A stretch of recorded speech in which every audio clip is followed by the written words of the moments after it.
say I want to be an influencer and I want to start monetizing. What's the first thing you would like sit me down and try to explain to me? If you have millions of followers and you're not having a minimum of $20,000 per month coming in like automatically, it means you're doing something wrong. Should they be having more than one account? Why are you making it hard on yourself, thinking that you need to crack a technology rather than just be resonating with people? Maria, thank you so much for coming to the podcast. Hi, Yasmin. Thank you so much for having me, actually. So, Maria, you are a personal brand coach who teaches people how to show up authentically online in order to monetize their businesses and to monetize, and to create new business opportunities. Tell us a little bit more about what you do.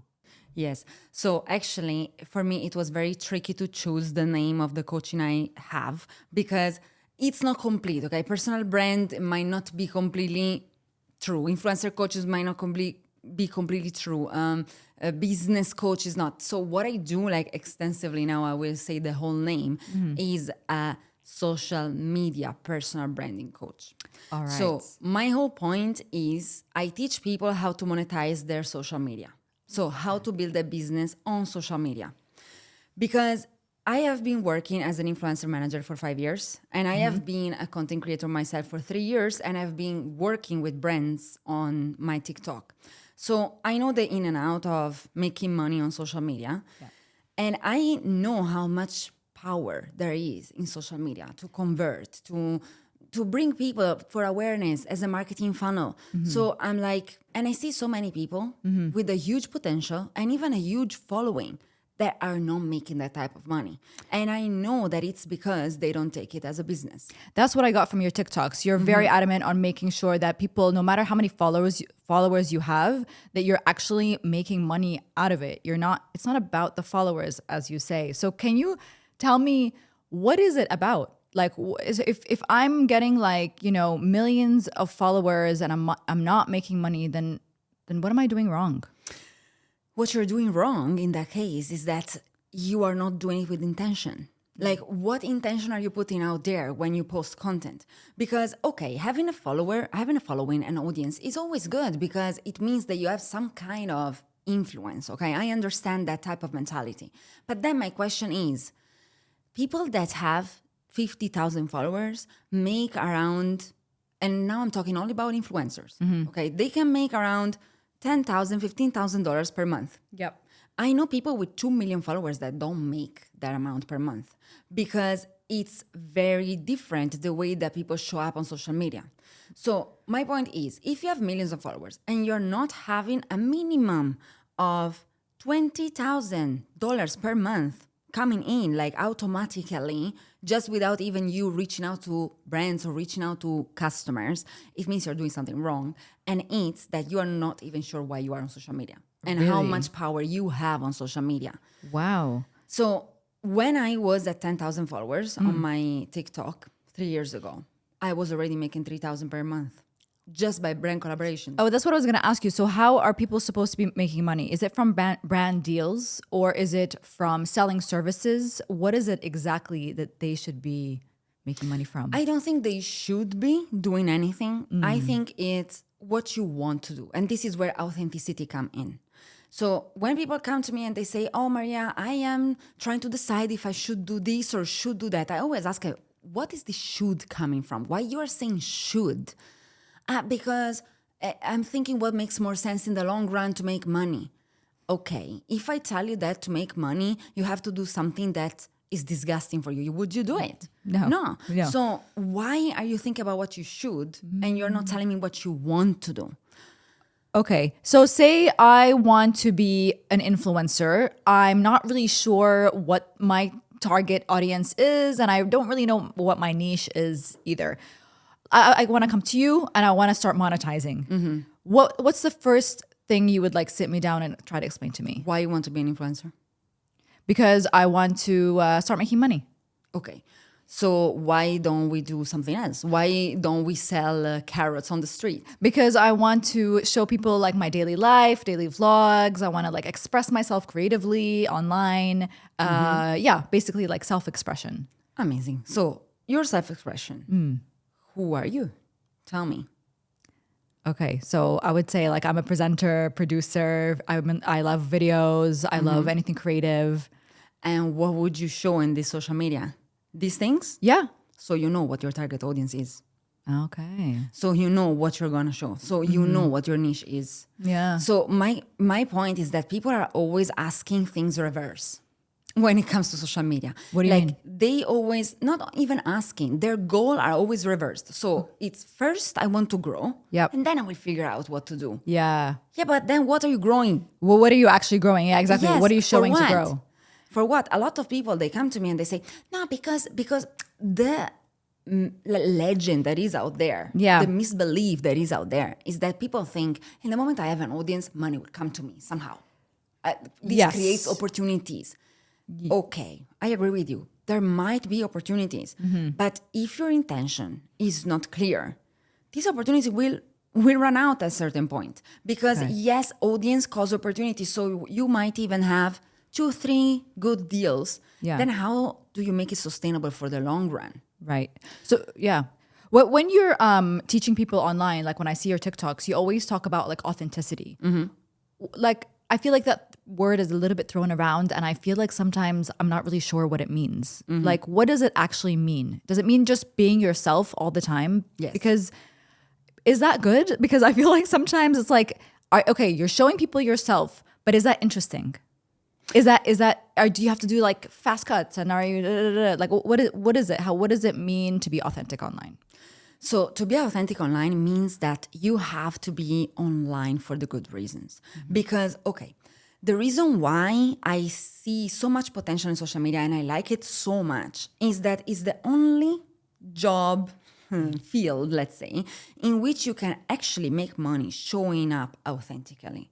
So a lot of people, they show up talking about, I don't know, their traumas or lessons that they learned or their failures in the past or whatever, even sometimes cursing, every personal brand is different. And they end up like this to make an audience, to actually have a community, to actually make money. Yep. In which other work field can you do this? Like nothing. Nothing. I can't think of any industry. Some people say, yeah, but even artists are authentic. Yeah, but an artist doesn't have to necessarily tell their stories. Yeah, that's true. A singer, it's still a performance. It's very different, Me as a coach, a lot of the people that are service providers in social media, they need to tell their stories. They need to tell, I came from this and I applied this and now I'm like this. They need, because storytelling is what is really working in social media in terms of conversion. Okay? And what you mean when you say service providers are people who are selling a product? Is that what you mean? A product or a service. So it could be coaches, it could be even real estate agents that they want to attract more leads. It can be doctors, it could be personal trainers, people that use social media as a marketing funnel to bring more customers to their own product or their own services, right? So it's a bit different than influencers, because influencers, what they do is that they promote third parties. Yes. Right. Yes, with their brand deals. With the brand deals. Yeah. So an influencer, when they talk about a product, is almost never their own product. It's the product of someone else. So they detach a bit the responsibility from it. While when you're a service provider, you are the face of your own brand as well. Yes. You're not just You are the business. Exactly. You're not just associating. You are really selling you completely. Even influencers, they're still a business. They're still a personal brand. But at least they are representing. So the third party is actually renting their faces, their audience, their influence. Right. But this is why I always say that influencing is a very good job. It's a very good money, but it's not long term. Oh, really? It cannot be something that you do for the rest of your life. What about those like old school like influencers who have been there since the beginning of time? What are they doing? Are they still selling? Like are they still doing brand collaborations online? Like what? They are, but the problem is that I have seen influencers, all the OG influencers that you're talking about, okay? And here I'm talking about influencers. Do not think about influencers that already changed into celebrities. Yes. Or already changed into brands, like Huda Beauty. Someone that is she's not an influencer anymore. No. She is a brand. She's a proper business, so she already did exactly what I said. Like she went from influencer, she used that audience to then launch her own thing. So becoming a service provider in some way, actually a proper business, like a brand. It's different than a personal brand. She did her own brand, but still her own brand works because she had a personal brand. So she never attached her whole career to influencing. She used it as a mean, as a tool to reach somewhere else. Yeah. Let's think about someone even bigger. You know, Addison Rae? Addison Rae, the dancer on Addison TikTok. Rae, yeah. She did the boom in 2020. Now she was in Ellen show. She was in Hollywood movies. So she branded herself as an actress.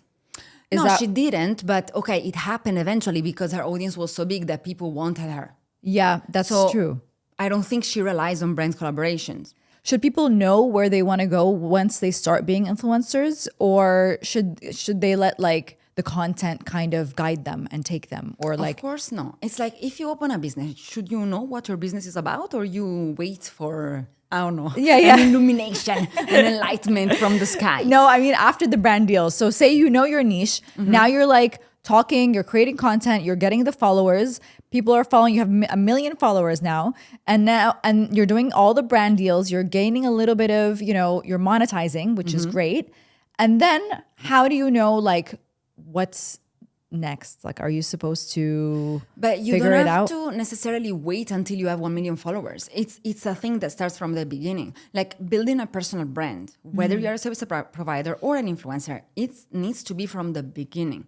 And that is done through authenticity. So we started this talking about authenticity. Why? Because if you want to create a personal brand, so this is me, this is what I stand for, and this is what I'm offering you in the moment you come to my social media pages, Yeah. you do it only through authenticity. Because if you're not yourself, what are you selling?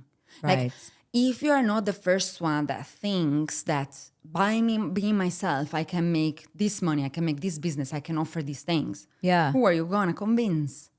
Yeah. You know? That's because true. what happens is that a lot of influencers, they're OG influencers, okay? So I'm talking about the ones that didn't transform in TV presenters, singers, brands, and so on, okay? Yeah. The ones that are still doing brand collaboration to this day since, I don't know, 2015. Yeah. Are they still relevant? The ones that are just doing brand collabs, so they didn't transform in something else, okay? Are they still relevant? I'm telling you, no, they are not. They're not because they became Amazon. They became what? Amazon.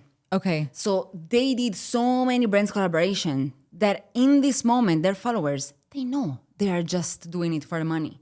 Like they lost their authenticity. Because how many brands can you really associate with and be authentic and be incredible? That's what I hate sometimes when I'm scrolling online. I'm like, okay, I used to love your vlogs, and now I'm like just seeing things like what are they called? Like affiliate links everywhere, and like I just don't know what's real and what's not anymore. So yeah, it is like that world is a little bit confusing sometimes. But what do you think what are influencers doing wrong in 2023? I think it's basically three things they are doing wrong. The first one is they don't take themselves as a business. Okay. They don't. And a lot of things a lot of time I see that in the business of the influencer management, the influencer marketing, is that they are not professional. Mm-hmm. And I'm not saying this as, oh, they're not professional, like it's a critic, it's a criticism. I'm saying this as they don't understand how much money, how much success more they can make if they did just a little bit more of taking it professionally. So this means you cannot just be friends with everyone in terms of marketing managers and so on. Like it's still a business. You cannot just think that because you are an influencer and it's your personal brand and it's based on your persona, you need to be friends with everyone because it's not really a business. It's not like I have a company. Yes, it is like you have a company. I'm sorry, it is. And this comes together with then respecting deadlines, respecting contracts, asking for contracts. If these things were more respected in the field, this influencer might make a lot more money. They might be a lot more relevant. And the third thing is that I think that influencers do not understand that they need to create a personal brand. You cannot go only where the money is because otherwise you become Amazon. Yeah. It will become too commercial. But I really like the way that you're saying that treat yourself as a business. If you're planning to be online and if you're planning to take it seriously and you want to become an influencer or whatever you want to call it, then yeah, it is important to go that way. So what is the minimum amount of followers someone should have before they should start taking themselves like start to think about monetization? For me, there is no minimum. It depends on how much influence you actually have. Like, the point is this. Let's say if we want just to take a reference, I would say 10,000. Okay, 10,000 in the moment a K appears in your account. Yeah. Okay, it's easier. We made it. Yes, because let's Yeah. say it's a door opening. Okay, the numbers that you have there in the followers is not really saying if you are good or no as an influencer, but I understand that more people are ready to listen to you in the moment you have a certain number. However, if you have 1,000 followers, and let's say 50% of those 1,000 followers are actually converting, they listen to you, they do what you are saying, you can start with 1,000 followers. Because at the end of the day, as an influencer, talking only about influencing here, so brand collabs, Yeah. what will brand look for? They will look how much your audience is converting. Because 7 years ago, 5 years ago, brands were looking for brand awareness campaigns. So they were looking for influencers just as association. So brand ambassadors type, like advertising endorsements, like they do for celebrities, okay? Nowadays, they're looking for ROI, Yes. the return on investment. Oh, that's what I wanted to just like pause to explain to people. Like, can you just give us a little bit of insight on like what is converting exactly? What do you mean by converting? Converting is, as an influencer, Yeah. it means that when you put out there a code, discount code, a link or whatever, you have people buying from that code. Okay. That is what it means. Now, I know people, again, that have 1 million followers, they make zero. Do you think it's because they have a lot of bots following them, or like what do you think? I know that they are organic. Okay. They're organic. Like there's they just- accumulated them through the years. But what's missing? The community. What's missing is the community. Because the OG influencers, the ones that came up, especially on Instagram, 8 years ago, they started growing, are influencers that come from the opposite of authenticity. Because 8 years ago, what was trending on social media was like, look at me, how beautiful I am. Look at my how beautiful rich apartment. I am. Yeah. How, blah, blah, blah. And so people were following them because they were drooling on them, you know? Yep.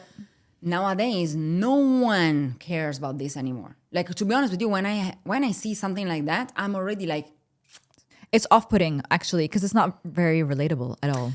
it's not only, look, I have nothing against people that are doing better than me in life, Yeah. but show me how you made it. I don't want to show to show me the end result and me telling you, Exactly. The story. I want the story and see where authenticity comes in.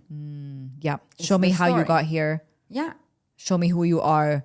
Show me your story so that I can Because relate to people you. want to relate and they want to learn. Like, this is where the giving value comes in.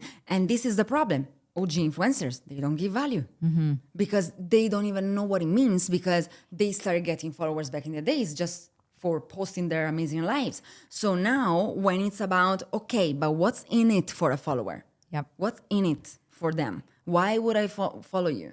They are like, what do you mean? What can I do more than show this? But you have to give them something.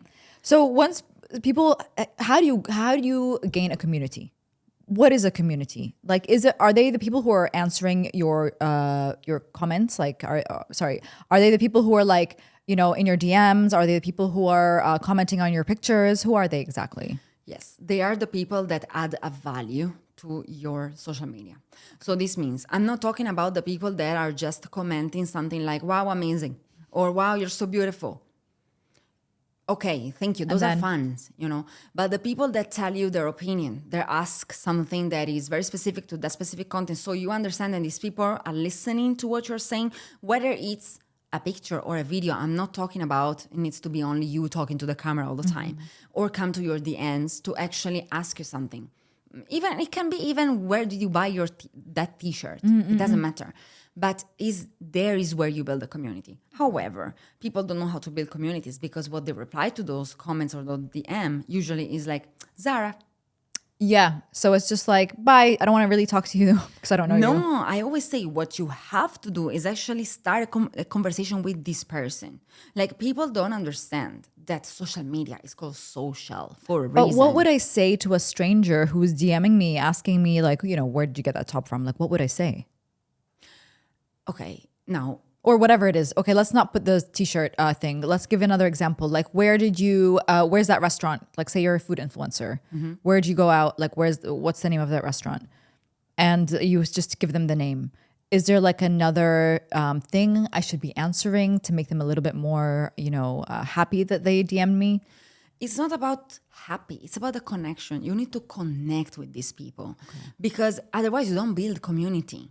Like what makes a community is the connection between the people, among the people, right? So how do you reply to someone like this? You are building a community. So how do you reply with someone you want to be friend with? Do you reply to them, the name of this restaurant is McDonald's, thank you very much, goodbye? No, you would tell them something, oh, the name is this, and it's incredible, like I have discovered it by mistake. You tell them a story. Just tell them a story. They reply back because they feel like, oh wow, this person has so many people in her DMs. But they chose to reply to me. And they're replying to me with so much investment, So they will feel seen. They will feel like, okay, let me reply back, and so on. So the point is, but do I have to do this with everyone in my DMs? No. And this is back to the target audience. Because in the moment you are building a personal brand, you are also targeting a specific audience. So you know that the people that come to your DMs are already people that you want. Not all the time. Not all the time, yeah. There are some weirdos out there. But the people that are adding some type of value, Yeah. they are people that most probably you want to communicate with, Now, we put all of these around the influencers, but it's really the same with service providers. Yeah. It's really the same. Yeah. So a lot of people, another mistake they do is people come to their DMs with service providers. I don't know, personal trainer. Can you tell me your fees? And they reply with copy paste of their fee, the list. Yeah. They will never buy from you. Because they feel like they've just been like one of the many, just one of the many, basically. I would have done exactly the same if I contacted a gym, right?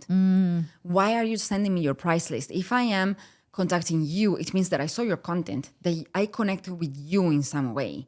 So I want to know how you work. So if you're just sending me a list of your prices, there is no connection. So when you're starting out, you should definitely start, replying to your DMs with authenticity, with the intention of wanting to connect. Yeah.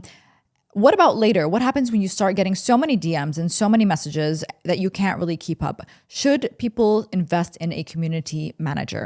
No, never. Really? Never. Like, look, when this all social media thing started and I started seeing people out there called the social media managers, I think there is no job that is more useless than that. Really? Yes. Okay, tell me more.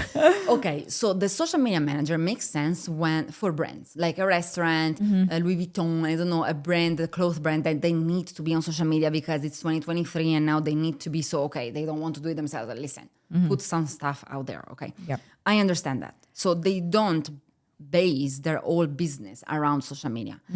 But when your main marketing funnel is through social media, you cannot hire a community manager, especially if it is around your persona, especially if it is you as an influencer or you as a coach or a doctor or whatever it is. Okay. Because again, you lose the authenticity. If someone is doing your community management for you, then you are building a community and it's not based on you anymore. So then how are you supposed to manage all of those potential connections later when you're getting really big? What do you do? That's your business. You have to it's your try business. to reply to millions of emails. It's the thing that you have to put on the back of your mind the moment you start a business. It's like saying when you open a company, how do you manage all the employees that you have? Well, no, but then there's the customer service person, someone who manages customer relations, someone coming in. Should you do that as an influencer? But my question is, as a service provider, okay, how many people can you even handle? You cannot think, I will become a multinational at a certain point, because if you want to become a multinational, you are not a personal brand anymore. Here I'm talking about like building a business out of your social media. If it becomes so big, so big, so big that you want to actually put up an agency, then you will have an agency page. It will become something different. Like, for example, I don't know, Huda Beauty. She doesn't do everything through her personal page. She does it through Huda Beauty's page. That's true, but also because it's a makeup brand. Now it's become a brand. Exactly. So she has to. So at the point where if your business becomes so big that you actually want to do that, okay, then at that point you have to not only hire community manager, you need to hire an accountant, you need to hire employees, you need to hire so many other people. Yeah. But here, what I'm teaching people, like in the back of my mind, when I think about a social media business, it's always you want to have the freedom, the financial freedom. Exactly. If you become a business owner, an entrepreneur, or something like that, financial, yes, freedom in terms of like you can make a lot of money, but then you still have to work all the time. You know, it's a bit different. Like I know people that we service providing on social media, they make millions, millions, 6, 7 figures. How many followers do they have? Maybe 13,000. Really? 100,000 on TikTok God, I maximum. am missing out. What is happening? But okay, this is great news. This is great news. Amazing. Because we don't. I don't need millions of followers to be monetizing online, which is great. Let's get into like the nitty gritty, like the details. How many times?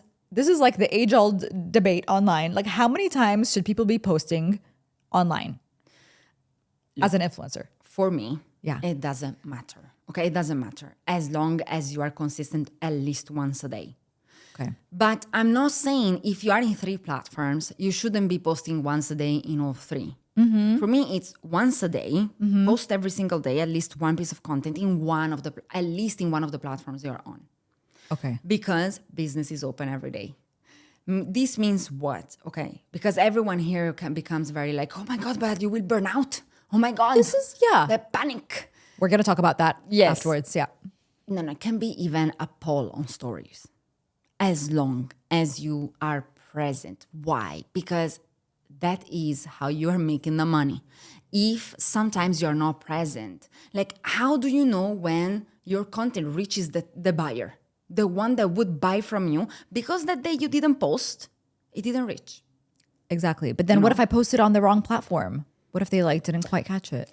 You also have to, like balance. You have to things. balance. But what I'm saying is like, if someone comes to my TikTok and see a video that I posted 2 weeks ago, not even my TikTok, in their For You page, and they see one, they go to my TikTok page, they redirect to my Instagram.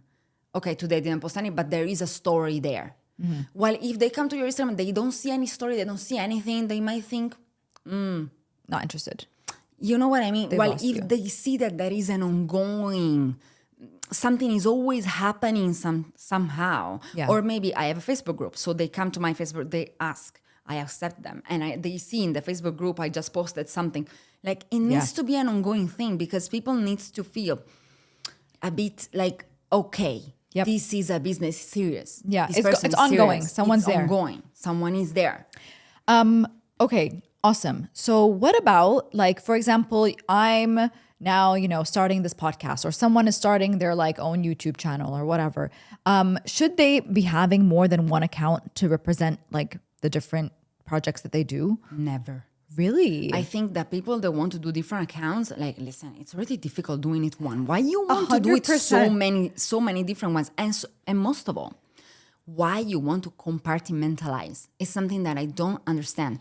Because if you are building a personal brand, everything you do is you. Oh my God. And when people are saying, no, but how do I niche down? But what if I want to do different things? Yeah. And I always say, yeah, okay, I can help you pick a niche. I did masterclasses regarding picking a niche, okay? But at the end of the day, your niche is you. There is always a common thread to everything that you do in life, which is you. But what if you are interested in more than one thing? What if you're like an animal lover and you want a page for your animals, whatever, like just memes and stuff, like stuff that you love. And then you have like, you're really interested in like cars. So what do you do in this situation? Should you put them all under you? Yeah. Okay. Why not? At the end of the day, like I am a problem solver. Okay. So when people come to me, I'm like, it's not important the niche. What we are gonna do here is that you tell me what you love to do and we find a way to monetize it. So we will find a way to make it make sense. Yep. Because you can make it make sense, you know.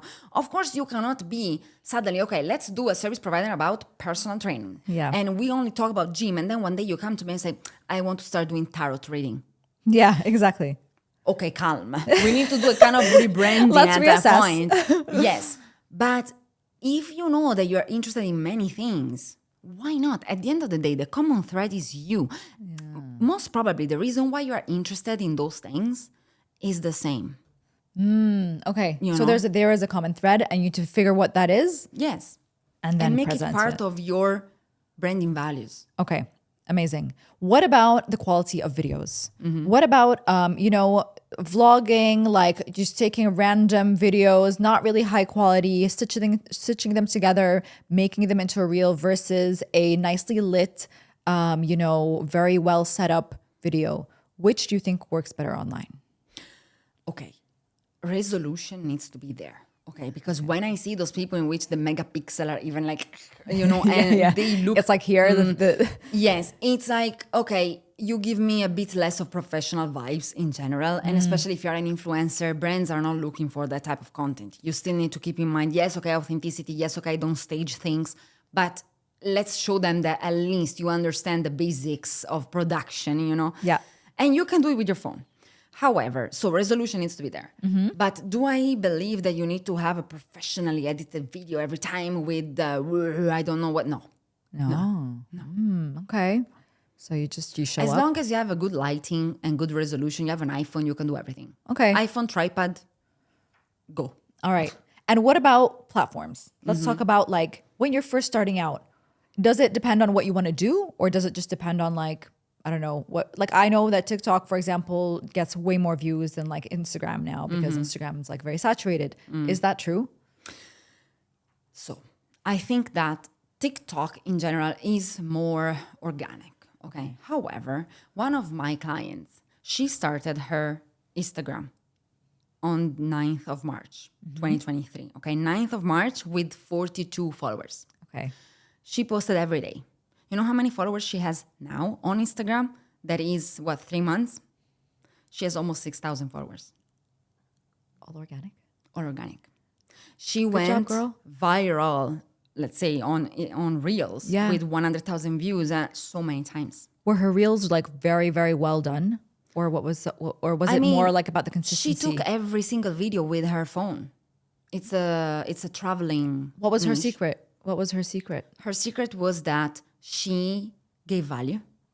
And she built a community because she was always engaging with everyone that was responding, and she was making stories for them and so on. And she kept on being consistent. She kept on believing it and like posting. Yeah, that's amazing. So That's really cool. So I don't think there is a right platform in terms of like which one is the one that works best. I think that you need to have an Instagram page in general because it's becoming like a LinkedIn page in this moment. Okay, it's more of a business card rather than. 100%. But if you don't want to use it as your, let's say, channel in which you're converting, it's fine.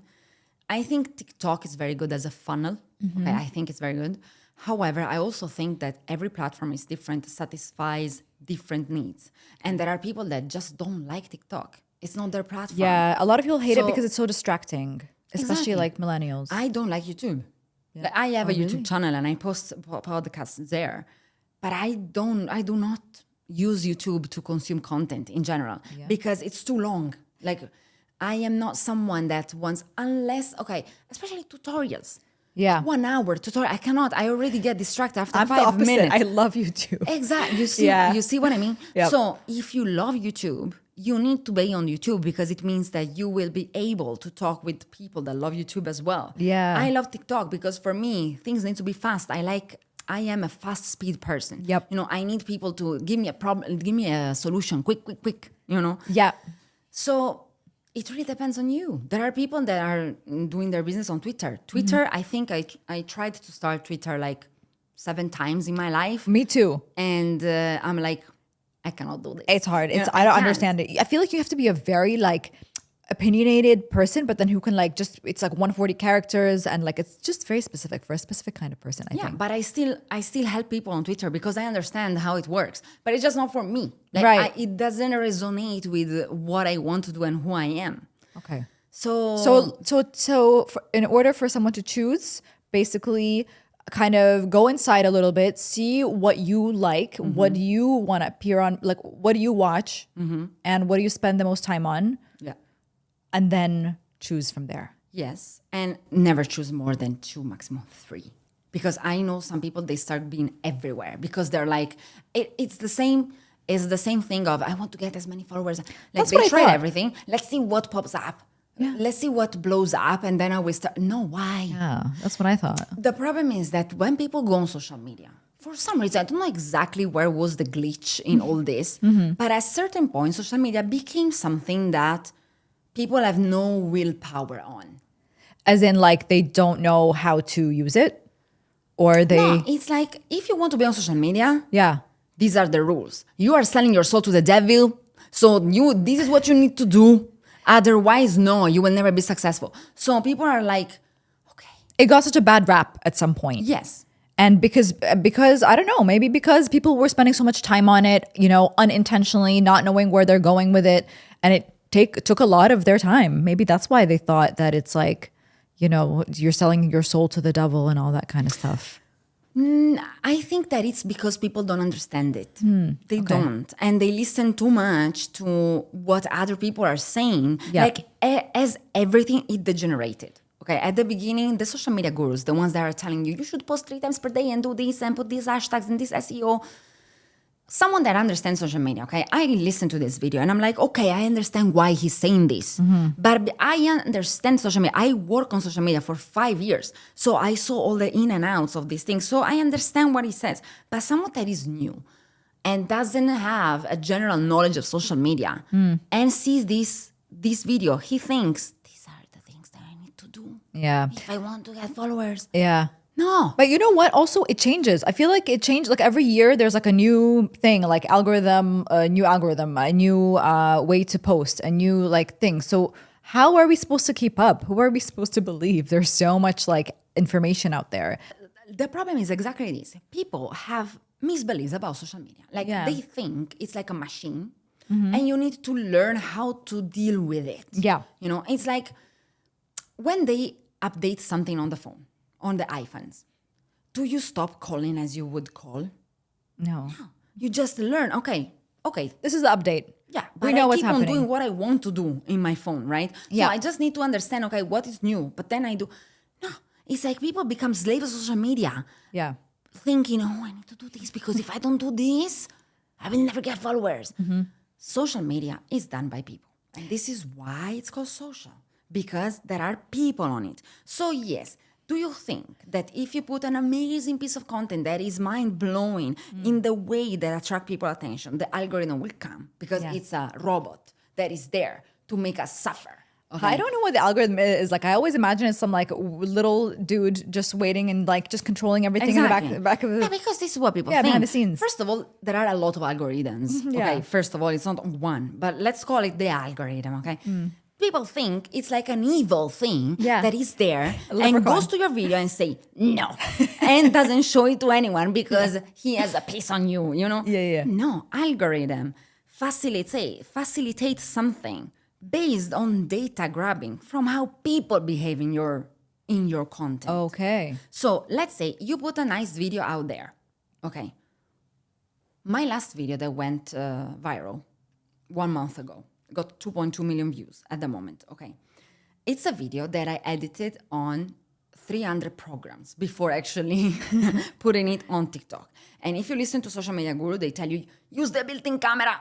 Use only the things that are on TikTok. Don't use CapCut. Don't use I don't know what because Don't use this, don't use that, because otherwise it went viral anyway. So just for people who don't know, basically, they're telling influencers to use the inbuilt editor in Reels and TikTok Reels so that you don't edit outside and then bring the video back inside. And they're saying that like the algorithm hates that somehow. And You might have Yeah. a 1% possibility more that your video is friendly to the algorithm, more if you use, but no, like don't put yourself into these limitations. Like that went viral, right? And I was not even hot in that video, to be honest. I was not like, I was even stuttering. You know what I mean? Like it went viral. Why? Because it was something that people resonate with. Yep. So people start saving it, people start forwarding it. And then the algorithm says, okay, people like it. Let me show it to more. So it's about the people behavior. It's always start from people behavior. That makes me feel so much better. So there's no like weird little guy, like, you know, in the behind the scenes, just like shadow banning and crap like that. Yeah. And when people are telling you, no, you need to use hooks, you have 1 second to Oh my convince God. people. All this stuff about hooks. My God. What does it mean?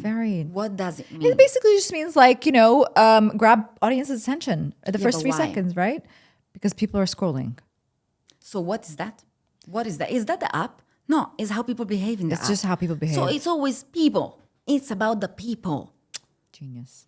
So smart. So I don't understand when people are saying, but the algorithm, they're deciding because the apps want us to think. It's a conspiracy theory. Yes, everything is conspiracy theory. Everything is like robots out there making us. Yeah. I'm like, okay, why are you complicating your life? Even if it was, why are you making it hard on yourself, thinking that you need to crack a technology rather than just be resonating with people? Okay, let's talk about burnout. Okay, so I'll just give you a little story on myself. I sometimes go through phases where I'm feeling super creative and inspired, and I'm like rolling here and I'm filming this and everything's going amazing, and I'm so eloquent and articulate and I'm filming, and then I'm editing and I'm putting things out. And then I realized after like 2 weeks, I'm like exhausted. I'm like seriously exhausted. And I just kind of don't feel like uploading anymore.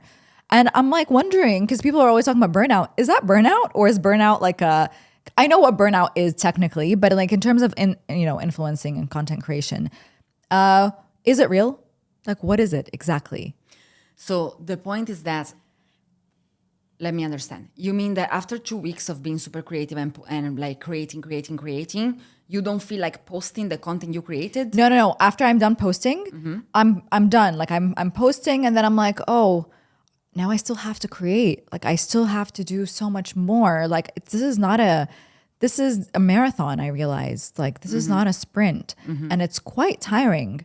So what would you tell people in that situation? Like how do you tell them to avoid burnout? My question is, were you feeling energized by what you were doing? Yes. You were feeling energized by that. I was. I'm not asking you if you were feeling energized while you were doing it. It's by doing it. You mean like after I've posted and everything? No. Like mean that it was coming to you naturally, all of this. Yes, but I realized it was taking a lot of time for me to like edit it. And like there were just some kind of, technical obstacles and stuff like that. So then I started just, because before I was like filming wherever there was good light. And then I just started filming in my car. And then I just started filming whenever there is like just the opportunity to film. So how do we basically remove the obstacles for you to be creative and to avoid burnout? Is there a way? Okay, there are 2 sides of this. Okay. The first one is, if this was your main work, your main job, would you feel demotivated after 2 weeks and stop posting? No. Because you have to. Yeah. Because in every job that you do, you cannot expect to like the 100% of it. Like I have a company, okay? I have my own agency. Loved from the very beginning, working in this agency, etc. When it was coming to down to accounting, I even thought about, okay, I cannot do this anymore. It's one task that I will never like, but it's part of the job. You know what I mean? You cannot expect to like and love 100% of the 100% of the business. There is always something that it's a bit like to do. Okay, in this case, it's editing. I understand editing is time consuming. Yes. So that is something that you have to put in your mind. Like nothing can be gold in all facets. Okay. The second thing is you need to creating content is not the 100% of your job as an influencer or a service provider on social media. Once you have a social media business, creating content is your marketing tool. Marketing who you are. I mean, yes, you are. It's your brand awareness tool. Like it's the way you reach out to people. But it's So not it's the only- marketing, but it's not there. Like it's 30%. The 70% is all the rest that happens behind the scenes. So you cannot put your full energy and everything you got inside the content creation. Yeah. So this is why I always say to people, if your content is burning yourself out, it means that A, you are staging it. Yes. You are putting too much effort. It doesn't come naturally out of you. Your content needs to be an extension of you. So my content in social media is usually something that, like, I'm working all day on my desk, I don't know, talking with my clients, coaching, blah, blah, blah. At some point, I'm like, let me do some content for TikTok. Yeah. And I'm still on my desk wearing the same thing. Like, I'm not, okay, let me go out in another set and do my makeup. Yeah. I try always to do whatever comes with the flow of my day. Okay, that's one. And second, I talk about things that I care about, always. It doesn't depend on my inspiration. Yes, there are days in which I feel more inspired, like maybe. So when I have these days, I will film a lot of content because I know that there might be a day in which I feel less inspired or I don't have time or whatever. So take advantage of your inspiration days. Yes. Film. Yes, Love what you're filming. yes. And then kind of batch that, like, Yes. edit it as you go and But make it simple for you. Make it simple for because a lot of people they love, they're thinking about a video with all this editing, and then they take 1 week just to edit one video that covers one day. Yeah. Very nice, but do not do that. You have to build a system that works for you. You do not have to be the slave of your own job. Exactly. Your job is working for you. Your content is working for you. That is So- profound, information, because a lot of people who are like very, very like high achievers, they're like, oh, I have to make the best video ever, but it takes so much of your time and That's so much not of your high energy. achiever. That is perfectionism, which is defense mechanism. Because perfectionism comes from, I don't want people to judge me. That's true. And I don't want people to judge my mistakes or like have them see something that's So not you perfect. think that if you put out something that is perfect, That they're gonna I love did you. my job, and there's nothing they can tell me. Yep. Yes, and then in the meantime, you're crying and burn out. Exactly. Okay, so I want to ask you your opinion on this saying. Mm-hmm.